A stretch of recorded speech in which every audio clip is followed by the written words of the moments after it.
Namaskar and Jai Hind. In this episode of Samvad, we will be discussing Taiwan. And we have with us Lieutenant General Syed Ata Hasnain, former GOC 15 Corps. Welcome to the show, sir. Thank you very much. This being your maiden show, my compliments to you and Jai Hind to everyone. Jai Hind, sir. To start off with, sir, a very direct question. Why is China angry over Nancy Pelosi's visit to Taiwan? Is there a history to it? See, Mike, there's a history to everything, obviously. And as sensitive an issue as Taiwan, which has really broken out of all proportions as far as news is concerned in the last 1 month or so, is something worth considering.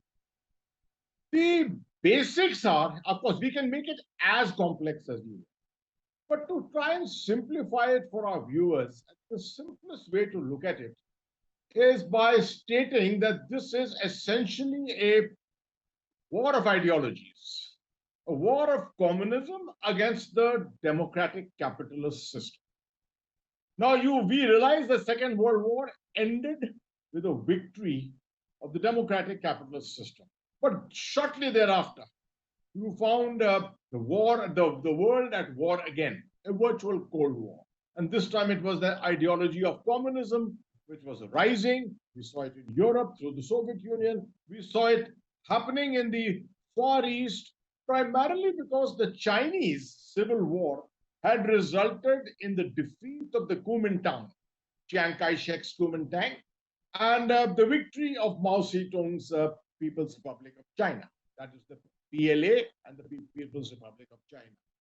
Chiang Kai-shek withdrew to this island of Formosa, today a state of 25 to 30 million people, which is what is the state of Taiwan. And that became the crucible, the cradle of democratic capitalism in that region. Of course, there's Japan, there's South Korea, and other countries to support it. The United States always felt that it was important. China was just too important a country. You couldn't just let it drift away into communist ideology in that manner. So they kept a hope alive by supporting Taiwan and fought China. They've been fighting China ever since. Of course, there have been bouts of cooperation and togetherness also, but by and large, the two countries have been at loggerheads, the United States and China, primarily because of their essential ideologies. The United States took it upon itself also to fight in Vietnam, to create NATO to fight the communist system in Europe, and the Cold War saw finally the defeat of the Soviet style of communism, although the Chinese style of communism continued. Now, what's this problem all about? You see, at one stage, the Americans decided that they had to take the Chinese on their side if they wanted to defeat the Soviet Union. This happened around about 1969, 1971. That's the time of Henry Kissinger and Richard Nixon. Very successfully, they brought China out of the cold, out of the Cultural Revolution, put it on a mantle, on a pedestal, and gave it the spurt towards development, leading to the four modernizations by Deng Xiaoping. And they became friends, they became cooperators. And that's how the Cold War could be ended, the Soviet Union could be isolated and defeated.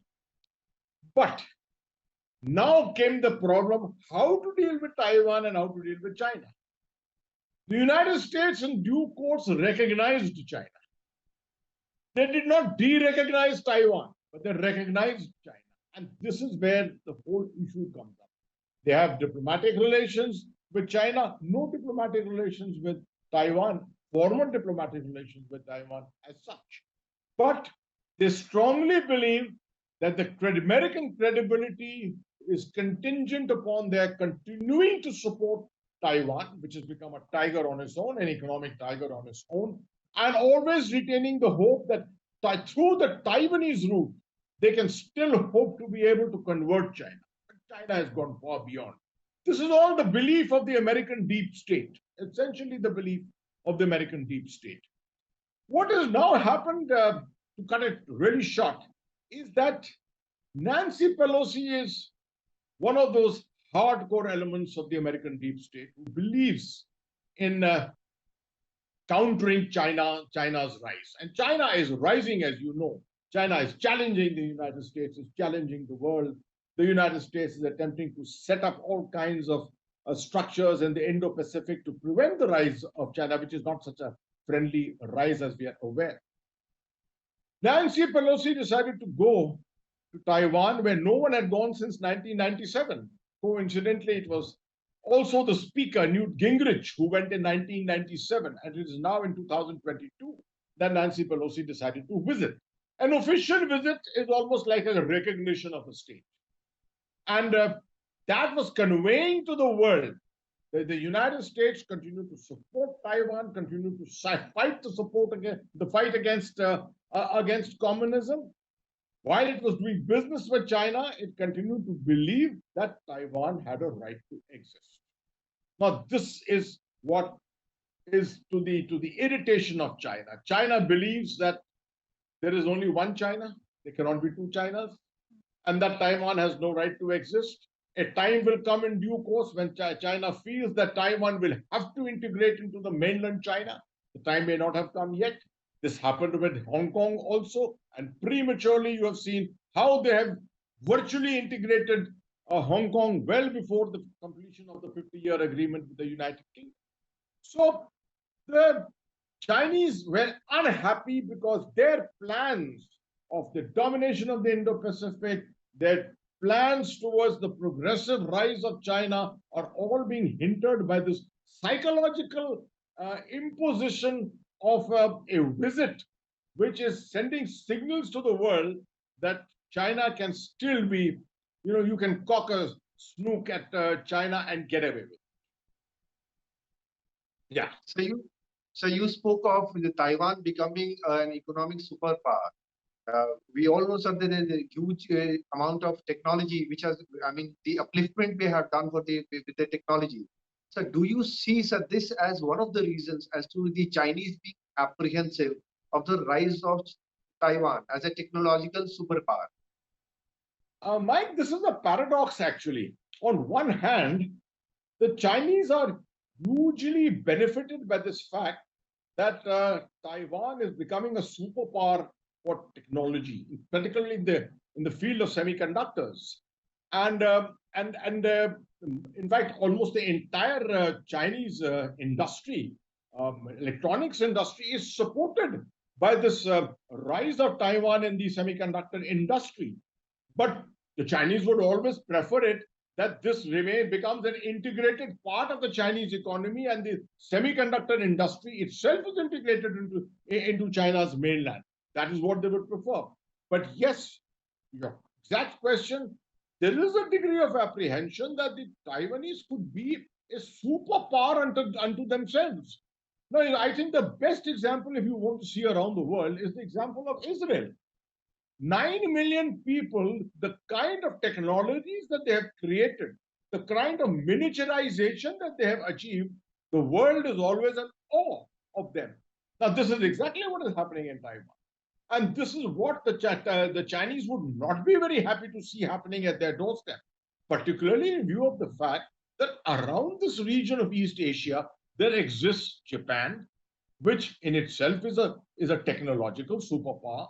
There is the rise of South Korea, and we are seeing probably the greatest shipbuilding industry in the world, electronics itself, automobiles, all this is happening in East Asia.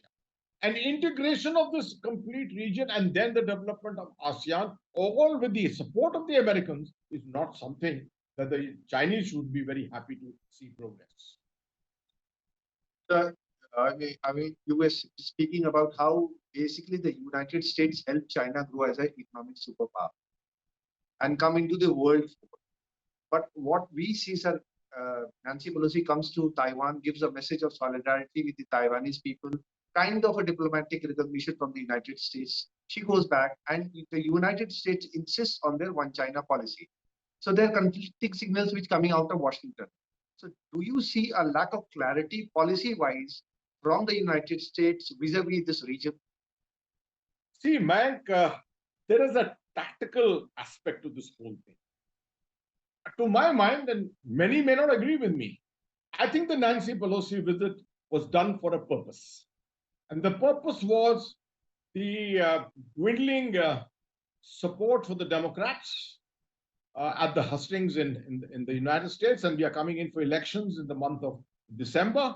It was obvious that President Joe Biden's approval ratings were down to about 38%, which is one of the lowest by an American president at this stage of his presidency. And secondly, the prospects for the possible return of the Democrats was very, very low. Now, we have seen one event, of course, these are not connected. We have seen one event was the killing of the terrorist leader, the Al Qaeda leader, Zawahiri, Ayman al Zawahiri. At the same time, which has happened, an event which has happened after 11 years and happened in Obama's time. Now it's happened in Biden's time. And along with this, an effort to, despite what is happening in Ukraine, despite what is happening in the Middle East, which continue to have their own dynamics, here you found suddenly the United States challenging China on its doorstep in one of the most sensitive areas, getting away with it. This could have led to war. It could possibly have not to led to maybe an all-out war, but definitely an exchange. It seemed to have been quite efficiently managed. I think initially my comments and remarks were that this was a very bold visit, but a very foolish visit. But I realized later on that the effect of it has been phenomenal. Maybe the Democrats have not regained everything that they were looking for, but definitely it has given them a boost. So that's the tactical part of it. The strategic side of it, the Americans have been handling it in a off and on, cold and hot kind of a way right over the last many years, maybe at least 30, 35 years. And that's the way they would like to continue handling it. They don't want to give any definitive kind of indicators as to which way the cookie will crumble as far as Taiwan is concerned. They want to make it clear to China that there will have to be a major military confrontation if the Chinese think that they can get Taiwan on their side militarily. So these are all messages which are going out. I think they were very clear in this particular case that the Chinese would not engage. This is all a lot of gamemanship going on. They would not engage. 2022 does not fit in to the milestones of the Chinese march to 2049. No way does it fit in. Maybe closer to 2032, 2035, perhaps things could be different. But 2022, the Americans could afford to take risk, and they took the risk, and they got away with it. Sir, I mean, but the way the situation is evolving, sir, I mean, with the military build-up of the Chinese army and the navy, sir, even a small incident can lead to war. Sir, do you rule out a war completely? Because everybody thought that Putin will not invade Ukraine, sir. So in this case, do you rule out war? Will there be war in Taiwan? And a secondary question, sir, which might be interesting, because as somebody who's a military strategist, sir, if you have to war game this, sir, the whole scenario, how do you see this potential conflict heading? See, Mike, after what's happened in Ukraine, any strategist who would think twice before second guessing and saying this is not going to happen, right? An accidental miss, an accidental fire, all these kind of things are very much live and it can happen. I don't think there are enough structures available to prevent this happening, or if it does happen, then to take immediate control. I don't think that kind of a thing exists in the Sino, the US context at the moment. So it was dangerous territory on which both these countries were actually treading. Having said that, yes, it was a very bold risk. As I said right in the beginning, it was a very, very bold risk. But the Americans seemed to be quite clear that this would not lead to war. And as I gave out the reasons. Now, coming down to the analysis of wargaming this. Firstly, it's a hugely complex scenario. It involves domains and domains.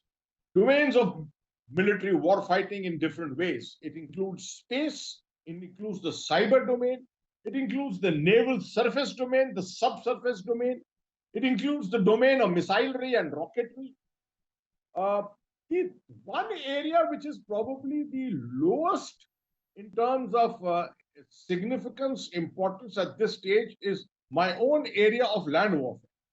The area of potential landings, amphibious landings, and the possibility of conduct of land operations, that seems to be the remotest at the moment. All other aspects are very much prevalent and very much alive, and each of them needs to be discussed. Now, the basic thing is that what would the Chinese do? And what did they attempt to do this time? What did they project? Essentially, it was a blockade, right? A blockade is something a nation does when you want to strangle. Taiwan depends entirely on trade, right? And that too, seaborne trade, you can impose all kinds of air defense, no-fly zones, etc. So you can't even fly out your aircraft. So it's virtually a blockade from the sea, from the land, from the air, every direction that a strong nation can do, can impose. Can the Taiwanese fight back? Yes, they can definitely fight back. They have the missiles available with them. They have a reasonable navy, not too strong, but a reasonable navy to locally create conditions here and there. Would the Chinese like to be seen to be on the back foot even locally in certain areas? No, I don't think so. The Chinese would not like to see defeat in any domain at this stage. At this stage of their march towards 2035 and 49, victory is the only thing that the Chinese can see. And that's one of the reasons which need to be applied also in the context of the line of actual control when it comes to the Himalayan front. But that's a separate issue. Here, it's only victory, nothing else. Where can the Chinese score? They can score tremendously in cyber war. They can score tremendously with missilery. They can score tremendously with space-based issues. But then all this is going to be in confrontation with the United States. Will the United States permit Taiwan to be isolated and defeated piecemeal in this manner? I don't think so. Because that would be the end of the United States' presence as far as the Indo-Pacific is concerned. East Asia, Southeast Asia, everywhere. So the United States has to be seen to be bold. It has to be seen to take risks. It has to be seen to be in support of Taiwan under all circumstances. In this particular case, you have seen that the Chinese made faces at everyone. They brought in their warships, they brought in their missiles, right? They tried cyber warfare and everything. The Americans remain cool. They've kept their distance. They've got their fleets around. They've got their super aircraft carriers, 11 of those nuclear aircraft carriers of theirs. All of them are not there, of course. All of them are there in that area. Most of them are in that area. The Americans also would definitely not want to see one of the aircraft carriers sunk in this particular case. No, so it's a question of red lines. At 2022, is there a potential that there can be a premature kind of a standoff between the People's Republic of China and the United States? I have my doubts that the Chinese would want to engage in a thing like this. Recovery for the Chinese would take many years. The assurance and the level of surety that they would have towards victory is the only thing for them. They cannot afford to lose. So, to my mind, all this was a tremendous amount of gunboat diplomacy, good old gunboat diplomacy of the Opium Wars, showing their faces and showing their teeth. The Americans have been able to pull off this bluff completely, and the Chinese seem to be going into a state of over-aggression thereafter. You're seeing what's happening in Sri Lanka, the move of this ship. You're seeing the kind of statements which are emanating diplomatically from the Chinese side. All this is showing that China is losing some of the coolness that it had, that it used to respond to these kinds of situations. Nancy Pelosi's visit has really got to what is called China's court, and that has upset it tremendously. We hope both the countries have enough deterrences not to get into a conflict. as we see the Russian and Ukraine conflict actually getting nowhere and leading to a lot of problems around the world. And on this note, I would like to end this Samvad session. Thank you for the time, sir, your precious time, and we hope to hear from you very soon on a different topic. And thank you and Jai Hind. Thank you. Jai Hind to our viewers.